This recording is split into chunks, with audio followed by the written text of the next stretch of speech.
Hello മക്കളെ, കഴിഞ്ഞ കുറച്ച് ദിവസങ്ങളായിട്ട് പുറത്തു വന്നുകൊണ്ടിരിക്കുന്ന 2024 നീറ്റ് സ്കാമിനെ പറ്റി ഓൾറെഡി നിങ്ങൾ അറിഞ്ഞിട്ടുണ്ടാവും. ഈ വീഡിയോയിലൂടെ ഉദ്ദേശിക്കുന്നത് ഇനി നീറ്റ് എക്സാം എഴുതാൻ പോകുന്ന, അതായത് +1ലും +2ലും പഠിച്ചുകൊണ്ടിരിക്കുന്ന 2025ലും 2026ലും ഒക്കെ നീറ്റ് പരീക്ഷ എഴുതാൻ പോകുന്നവർ, ഗിവൺ ഇതാണ് സിറ്റുവേഷൻ, NTA ഇതൊക്കെയാണ് ചെയ്തു വെച്ചതെങ്കിൽ നിങ്ങൾ നിങ്ങളുടെ പ്രിപ്പറേഷൻ എങ്ങനെ മാറ്റണം, നിങ്ങളുടെ ചിന്താഗതി എങ്ങനെയൊക്കെ മാറ്റണം എന്നുള്ള കാര്യങ്ങളാണ് നമ്മൾ ഈ വീഡിയോയിൽ ചർച്ച ചെയ്യാൻ പോകുന്നത്. സോ ഈ വീഡിയോ നിങ്ങൾക്ക് യൂസ്ഫുൾ ആയെങ്കിൽ നിങ്ങളുടെ കൂടെ പഠിക്കുന്ന എല്ലാ +1 +2 വിദ്യാർത്ഥികൾക്ക് നിങ്ങൾ എന്ത് ചെയ്യുക, ഇത് ഷെയർ ചെയ്യുക. കാരണം അടുത്ത വർഷം ഇങ്ങനത്തെ ഇഷ്യൂസ് ഉണ്ടായാൽ അത് ഫേസ് ചെയ്യാൻ പോകുന്നത്, ഹോപ്പ്ഫുള്ളി അങ്ങനെ ഉണ്ടാവില്ല എന്ന് വിചാരിക്കാം, പക്ഷേ അങ്ങനത്തെ സമാനമായിട്ടുള്ള എന്തെങ്കിലും പ്രശ്നം ഉണ്ടായാൽ അത് ഫേസ് ചെയ്യാൻ പോകുന്നത് നിങ്ങളായിരിക്കും. സോ തീർച്ചയായും നിങ്ങൾ എന്ത് ചെയ്യുക, ഈ വീഡിയോ മാക്സിമം ആൾക്കാരിൽ നിങ്ങൾ എത്തിക്കുക. മക്കളെ, നിങ്ങൾക്ക് ഏറ്റവും ഇമ്പോർട്ടൻ്റ് ആയിട്ടുള്ളത് ഈ ഒരു ടേബിൾ ആയിരിക്കും. പക്ഷേ ഈ ഒരു ടേബിളിലേക്ക് വരുന്നതിന് മുമ്പ് ജസ്റ്റ് ഒന്ന് സമ്മറൈസ് ചെയ്യാം, എന്തായിരുന്നു ആക്ച്വലി ഈ വർഷത്തെ നീറ്റ് എക്സാമിന് നടന്നത്, എന്തുകൊണ്ടാണ് നമ്മൾ ഇതിൻ്റെ സ്കാം എന്ന് വിളിക്കാൻ കാരണം. ഫസ്റ്റ് കാരണം ഗ്രേസ് മാർക്സ് ആണ്. അതായത് പല കുട്ടികൾക്കും, എത്ര കുട്ടികളാണെന്ന് നമുക്ക് എക്സാക്ട്ലി അറിയില്ല, പല കുട്ടികൾക്കും എക്സ്ട്രാ ഗ്രേസ് മാർക്സ് കൊടുത്തു. അതിൻ്റെ കാരണം NTA സൈറ്റ് ചെയ്യുന്നത് ആ കുട്ടികൾക്ക് സമയം പ്രോപ്പറായിട്ട് കിട്ടിയില്ല, അതായത് ഫുൾ സമയം നീറ്റ് പരീക്ഷ എഴുതാൻ വേണ്ടി കിട്ടിയില്ല, പല പല കാരണങ്ങളുമുണ്ട്.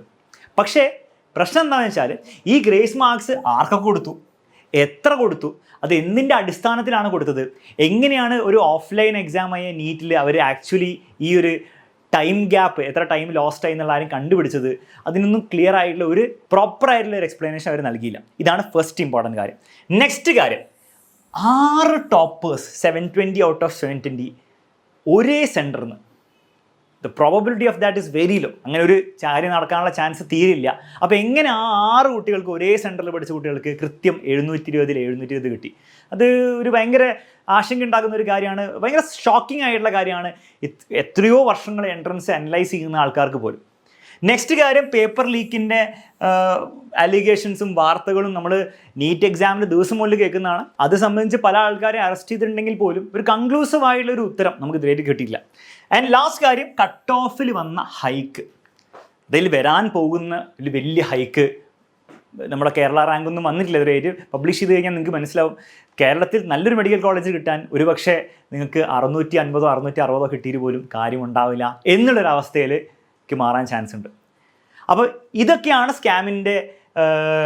സ്കാം എന്ന് ഈ വർഷത്തെ നീറ്റിനെ വിശേഷിപ്പിക്കാൻ മെയിനായുള്ള കാരണം. അതിൽ ഏറ്റവും ഇമ്പോർട്ടൻ്റ് ആയിട്ടുള്ള കാരണം ഇത് തന്നെയാണ്. കാരണം ഇതിന് ഒരു ട്രാൻസ്പെറൻസി ഇല്ല. ഇത് എങ്ങനെ അത് വന്നു, ഇത് ആർക്കൊക്കെ കിട്ടി, എന്ത് അടിസ്ഥാനത്തിൽ കിട്ടി, എങ്ങനെ അത് കാൽക്കുലേറ്റ് ചെയ്തത്, ഒരു ട്രാൻസ്പെറൻസിയും അതിൽ അവർ കീപ്പ് ചെയ്തിട്ടില്ല. ഹോപ്പ്ഫുള്ളി NTA അതിന് റിപ്ലൈ തരും. ഹോപ്പ്ഫുള്ളി റീവാലുവേഷൻ എല്ലാ കുട്ടികൾക്കും റീവാലുവേഷൻ നടത്തും. നീറ്റ് അല്ല, റീവാലുവേഷൻ നടത്തും എന്ന് തന്നെയാണ് നമ്മുടെ പ്രതീക്ഷ. പല ആൾക്കാർ അതിനുവേണ്ടി ഫൈറ്റ് ചെയ്യുന്നുണ്ട്. അപ്പോൾ ഹോപ്പ്ഫുള്ളി അതിന് ഒരു നമുക്ക് എല്ലാവർക്കും ഫേവറബിൾ ആയിട്ടുള്ള ഒരു തീരുമാനം കിട്ടുമെന്ന് വിചാരിക്കുന്നു. ഇനി നമ്മുടെ ടോപ്പിക്കിലേക്ക് വരാം. ഇപ്രാവശ്യം +2ൽ പഠിച്ചുകൊണ്ടിരിക്കുന്ന, അല്ല +1ൽ പഠിച്ചുകൊണ്ടിരിക്കുന്ന, ഇനി നീറ്റ് എഴുതാൻ പോകുന്നവർ നിങ്ങൾ അറിയേണ്ട മറ്റൊരു കാര്യം കൂടെ ഇതിലുണ്ട്. അതായത് കഴിഞ്ഞ വർഷങ്ങളിൽ, അത് കഴിഞ്ഞ വർഷത്തിൽ നമുക്ക് കഴിഞ്ഞ വർഷം മാത്രം എടുക്കുക, വർഷങ്ങളിലെ ട്രെൻഡ് സെയിം ആണെങ്കിലും കഴിഞ്ഞ വർഷം മാത്രം നമുക്ക് എടുക്കുകയാണെങ്കിൽ 720 മാർക്സ് കിട്ടിയ കുട്ടിക്ക് ഓബ്വിയസ്ലി ഫസ്റ്റ് റാങ്ക് ആണ് കിട്ടിയത്. കാരണം കഴിഞ്ഞ വർഷവും ഫസ്റ്റ് റാങ്ക് കിട്ടിയ കുട്ടിക്ക് 720 മാർക്സ് ആയിരുന്നു. ഈ വർഷം ഫസ്റ്റ് റാങ്ക് കിട്ടിയ പല കുട്ടികൾക്കും, അല്ലേ, 69ഓളം കുട്ടികൾക്ക് 720 മാർക്കായിരുന്നു. പക്ഷേ അതിൽ വലിയ ഡിഫറൻസ് കാണില്ല. പക്ഷേ അത് കഴിഞ്ഞ് നിങ്ങൾ താഴേക്ക് പോയി നോക്കുമ്പോൾ മനസ്സിലാവും, 715 മാർക്ക് കഴിഞ്ഞ വർഷം കിട്ടിയ കുട്ടിക്ക് 19 ആയിരുന്നു ഓൾ ഇന്ത്യ റാങ്ക്. എന്നാൽ ഈ വർഷം 715 കിട്ടിയ കുട്ടിക്ക് 225 ഓൾ ഇന്ത്യ റാങ്ക്. താഴേക്ക് പോയാൽ നിങ്ങൾക്ക് മനസ്സിലായി 700, നമുക്ക് 700 നോക്കാം. 347 ആയിരുന്നു കഴിഞ്ഞ വർഷം 700 കിട്ടിയ കുട്ടികളുടെ ഓൾ ഇന്ത്യ റാങ്കെങ്കിൽ ഈ വർഷം അത് 2250. അങ്ങനെ താഴേക്ക് വരുമ്പോൾ നിങ്ങൾക്ക് മനസ്സിലാവും, കഴിഞ്ഞ വർഷത്തിൽ സേഫ് സ്കോർ അല്ലേ എന്നൊക്കെ, ഒരു all India seat, medical seat കിട്ടാൻ വേണ്ടിയിട്ട് ഒരു സേഫ് സ്കോർ എന്ന് കൺസിഡർ ചെയ്ത ഒരു 605 അല്ലെ 610 ആ ഒരു റേഞ്ച് നിങ്ങൾക്ക് തന്നിരുന്ന റാങ്ക് നിങ്ങളുടെ താഴെ കാണുന്നുണ്ടാവില്ല, ഞാൻ കാണിച്ചു തരാം.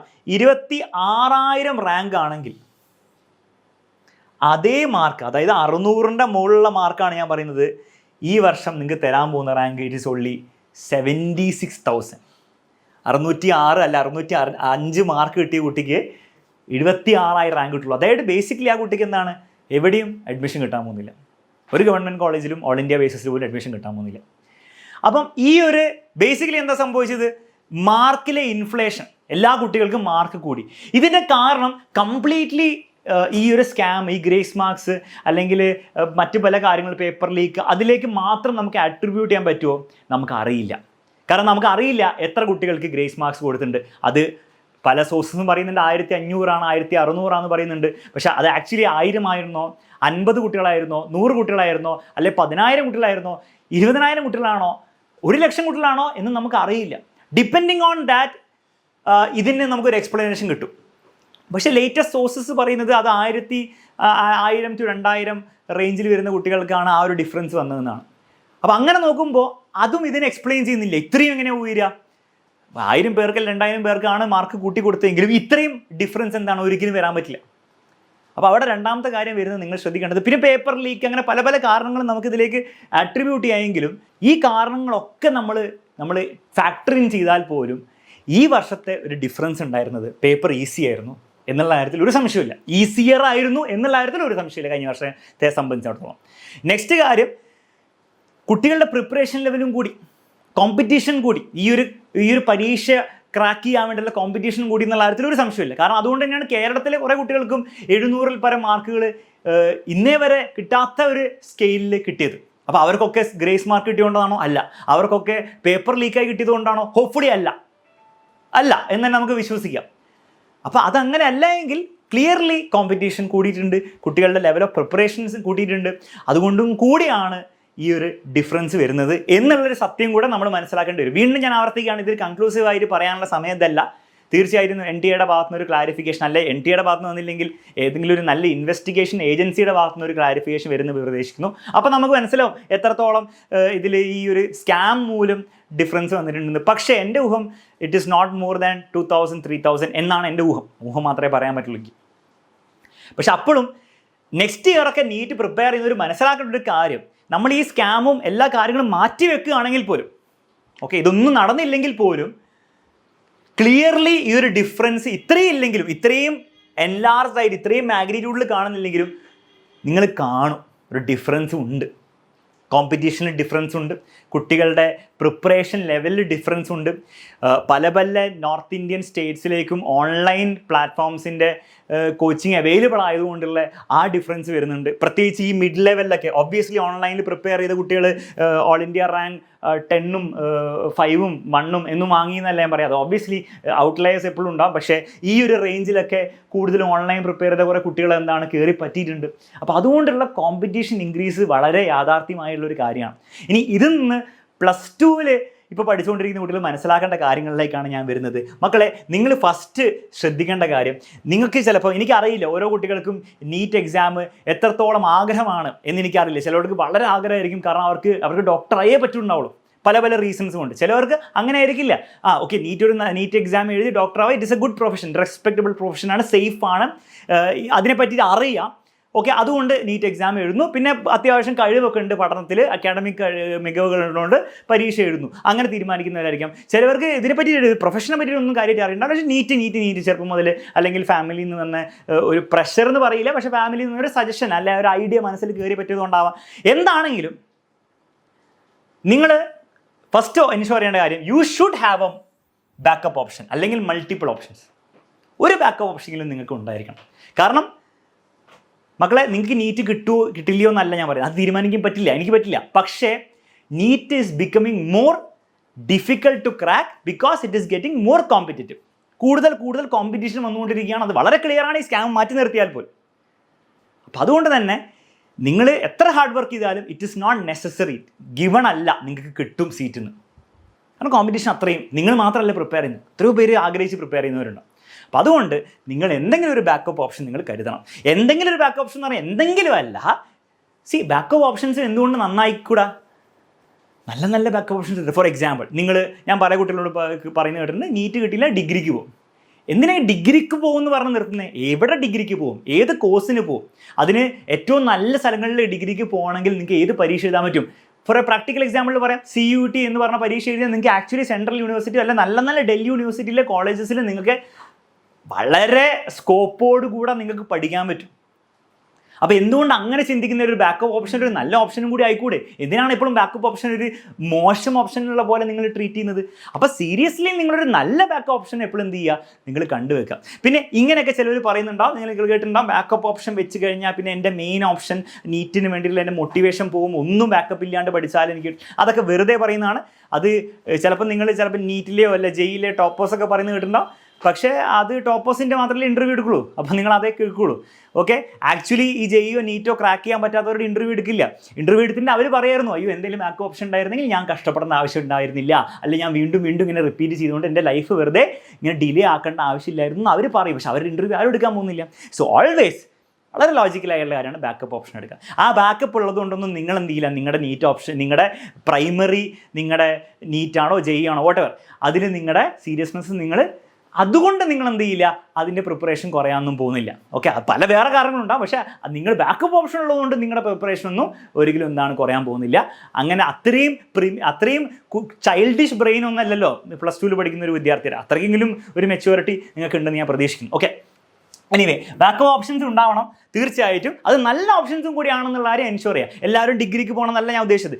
പല ഇൻട്രസ്റ്റുകൾ നിങ്ങൾക്ക് ഉണ്ടാവും. ചിന്തിക്കുക, അതിൽ നല്ല ഓപ്ഷൻസ് ഉണ്ടോ, ഉണ്ടെങ്കിൽ അത് ബാക്കപ്പ് ഓപ്ഷൻസ് വെക്കും മക്കളെ. എന്നിട്ട് നിങ്ങൾ ഈ നീറ്റ് പരീക്ഷ എഴുതൂ.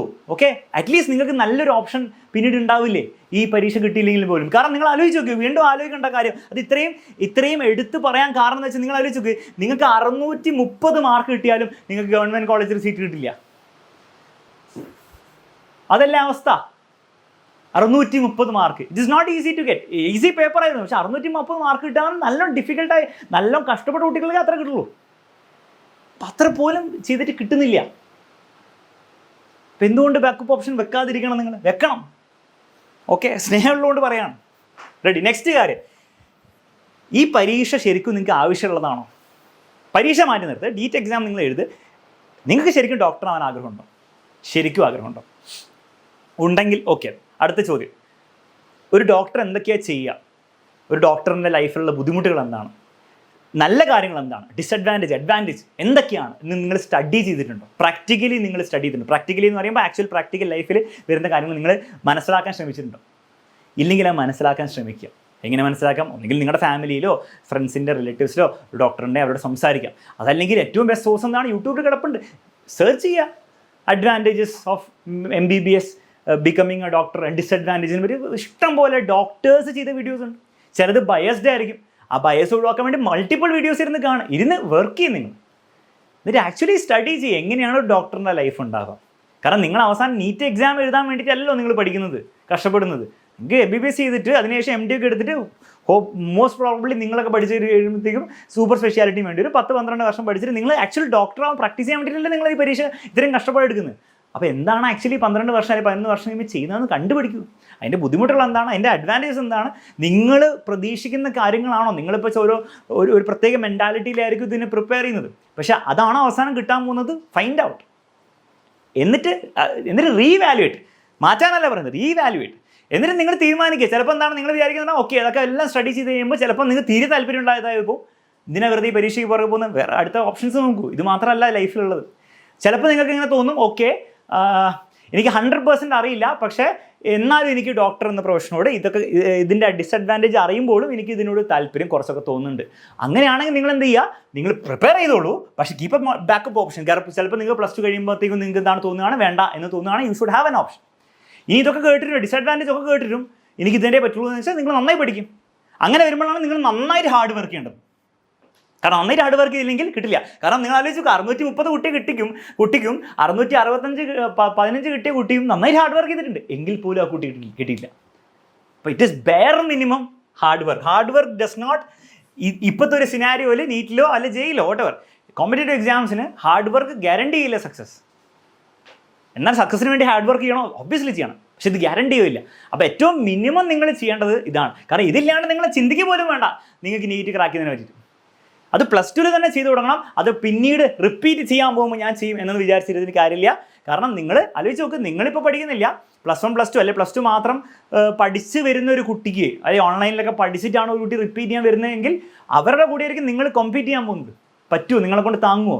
അപ്പോൾ ആ കുട്ടിക്ക് വലിയ അഡ്വാൻറ്റേജ് ആയിരിക്കും ഉണ്ടാവും, നിങ്ങൾക്ക് ഡിസഡ്വാൻറ്റേജ്. സോ സീരിയസ്ലി നിങ്ങൾക്ക് ഇതൊക്കെ റീവാലുവേറ്റ് ചെയ്തിട്ട് നിങ്ങൾക്ക് നീറ്റ് തന്നെയാണ് വേണമെങ്കിൽ നിങ്ങൾ പ്ലസ് ടു നന്നായി പഠിക്കൂ. അത് ഓൺലൈനിലാണോ ഓഫ്ലൈനിലാണോ വേറെ, നന്നായി പഠിക്കൂ. ഫസ്റ്റ് ടൈം കിട്ടിയില്ലെങ്കിലും അറ്റ്ലീസ്റ്റ് നിങ്ങൾക്ക് ഒരു വർഷത്തെ നോളേജെങ്കിലും ഉണ്ടാവും നിങ്ങൾ റിപ്പീറ്റ് ചെയ്യാൻ പോകുമ്പോൾ. അത് makes a hell lot of a difference. അപ്പോൾ അതും കൂടി നിങ്ങൾ എന്ത് ചെയ്യണം, നിങ്ങൾ ചിന്തിക്കണം. ഓക്കെ, നിങ്ങൾ ആക്ച്വലി ചെയ്യുന്നുണ്ടോ, പ്ലസ് ടുവിന് നന്നായി നീറ്റിന് വേണ്ടി ഹാർഡ് വർക്ക് ചെയ്യുന്നുണ്ടോ എന്നും കൂടി നിങ്ങൾ ചിന്തിക്കുക. അത് ചെയ്യുന്നില്ല, ചെയ്തില്ലെങ്കിൽ കോമ്പറ്റീഷൻ്റെ കാര്യം ഞാൻ പറഞ്ഞല്ലോ, കൂടുതൽ പറയേണ്ട ആവശ്യമില്ല, മനസ്സിലായല്ലോ. ഓക്കെ, അപ്പോൾ ഇത്രയും കാര്യങ്ങളാണ് നിങ്ങൾ ചിന്തിക്കേണ്ടത്. അപ്പം സമറൈസ് ചെയ്യാൻ വേണ്ടി മക്കൾ ഇത്രേ പറയുന്നുള്ളൂ. റീതിങ്ക്, ഇത് തന്നെയാണോ നിങ്ങൾക്ക് വേണ്ടത്? അതിന് വേണ്ടിയുള്ള information obviously you have to research. ഇഷ്ടം പോലെ സോഴ്സസ് ഉണ്ട് യൂട്യൂബിലൊക്കെ, റിസർച്ച് ചെയ്യുക, ഫൈൻഡ് ഔട്ട്. രണ്ടാമത്, നിങ്ങൾക്കിത് സീരിയസ്ലി വേണമെങ്കിൽ നിങ്ങൾ മാക്സിമം നിങ്ങൾ കൊടുത്തേ തീരുള്ളൂ. മാക്സിമം കൊടുത്തിട്ടും ചിലപ്പോൾ കിട്ടാതെ വരാം. അങ്ങനെ വന്നു കഴിഞ്ഞാലും നിങ്ങൾ വീണ്ടും ചെയ്താൽ കിട്ടാനുള്ള സാധ്യത എപ്പോഴാണ് കൂടുതൽ? നിങ്ങൾ നേരത്തെ വർക്ക് ചെയ്തിട്ടുണ്ടെങ്കിൽ. പ്ലസ് 1 പ്ലസ് 2 നിങ്ങൾ ഒന്നും നീറ്റിന് വേണ്ടി പ്രിപ്പയർ ചെയ്യാതെ പിന്നീട് പോയി റിപ്പീറ്റ് ചെയ്ത് പഠിച്ചെടുക്കാം എന്നാണ് നിങ്ങൾ പ്രതീക്ഷയെങ്കിൽ മക്കളെ കിട്ടില്ല എന്ന് ഞാൻ ഒരിക്കലും പറയില്ല. കാരണം എപ്പോഴും ഔട്ട്ലയേഴ്സ് ഉണ്ടാവും, എപ്പോഴും സർപ്രൈസസ് ഉണ്ടാവും. പക്ഷെ ആ കിട്ടാനുള്ള പ്രോബബിലിറ്റി എക്സ്ട്രീംലി ലോ ആയിരിക്കും, പ്രത്യേകിച്ച് ഗിവൺ ദി ഇൻക്രീസിങ് കോമ്പറ്റീഷൻ. അപ്പോൾ ഇത്രയും കാര്യങ്ങളാണ് മനസ്സിലാക്കേണ്ടത്. ഞാൻ നിങ്ങളെ ഡീമോട്ടിവേറ്റ് ചെയ്തില്ല എന്ന് ഞാൻ വിശ്വസിക്കുന്നത്. ഓണസ്റ്റായിട്ട് പ്ലസ് 2 വിദ്യാർത്ഥികൾ, ഇത്രയും പ്രായമായി നിങ്ങൾ, പ്രാക്ടിക്കലായിട്ടുള്ള കാര്യമാണ് നിങ്ങളുടെ കരിയറിനെ പറ്റിയിട്ട് ഞാൻ പറഞ്ഞത്. നിങ്ങളുടെ ലൈഫിൽ ഏറ്റവും വലിയ ഇമ്പാക്റ്റ് ചെയ്യാൻ പോകുന്ന ഒരു ഡിസിഷൻ ആയിരിക്കും നിങ്ങൾ ഈ പ്ലസ് 2 കഴിഞ്ഞിട്ട് എന്ത് ചെയ്യും, അത് എവിടെ പഠിക്കും, എങ്ങനെ പഠിക്കും എന്നുള്ള കാര്യം. അപ്പോൾ അതിനെ പറ്റിയിട്ട് ഓണസ്റ്റായിട്ട് ഒരു പിക്ചർ നിങ്ങൾക്ക് കിട്ടണം എന്നുള്ളൊരു ഉദ്ദേശത്തോടെയാണ് ചെയ്തത്, അല്ലാണ്ട് നിങ്ങളെ ഡീമോട്ടിവേറ്റ് ചെയ്യാനോ ഒന്നുമല്ല. അപ്പോൾ നിങ്ങൾക്ക് ഈ വീഡിയോ യൂസ്ഫുൾ ആയെങ്കിൽ നിങ്ങളുടെ ഫെല്ലോ എല്ലാ സ്റ്റുഡൻസിനും ഓക്കെ നിങ്ങൾ എന്ത് ചെയ്യണം, ഈ ഒരു വീഡിയോ ഷെയർ ചെയ്യണം. പ്രത്യേകിച്ച് ഈ നീറ്റ് അല്ലെ ജെഇനെ പറ്റിയിട്ട് ആലോചിക്കുന്നവർക്ക് എന്തായാലും കണ്ടിരിക്കേണ്ട ഒരു വീഡിയോ ആണെന്നാണ് എനിക്ക് തോന്നുന്നത്. സോ എല്ലാവർക്കും നിങ്ങൾ എന്ത് ചെയ്യുക, ഷെയർ ചെയ്യുക. ഓൾസോ നിങ്ങളുടെ സീനിയേഴ്സിൻ്റെ ഈ ഒരു സിറ്റുവേഷനിൽ നിങ്ങൾ അവരെ മാക്സിമം സപ്പോർട്ട് ചെയ്യുക. അതിനും ഈ വീഡിയോ ഇതുപോലത്തെ മൾട്ടിപ്പിൾ നീറ്റ് സ്കാമിനെ എക്സ്പോസ് ചെയ്തുള്ള പല വീഡിയോസും ഓൾ ഇന്ത്യ ലെവലിലും കേരള ലെവലിലൊക്കെ വന്നുകൊണ്ടിരിക്കുന്നുണ്ട്. അതൊക്കെ നിങ്ങൾ മാക്സിമം ഷെയർ ചെയ്യുക. അതാണ് നിങ്ങൾക്ക് ചെയ്യാൻ പറ്റിയ കാര്യം. അത്ര മാത്രമേ പറയാനുള്ളൂ മക്കളെ. മറ്റൊരു വീഡിയോയിൽ വീണ്ടും കാണാം.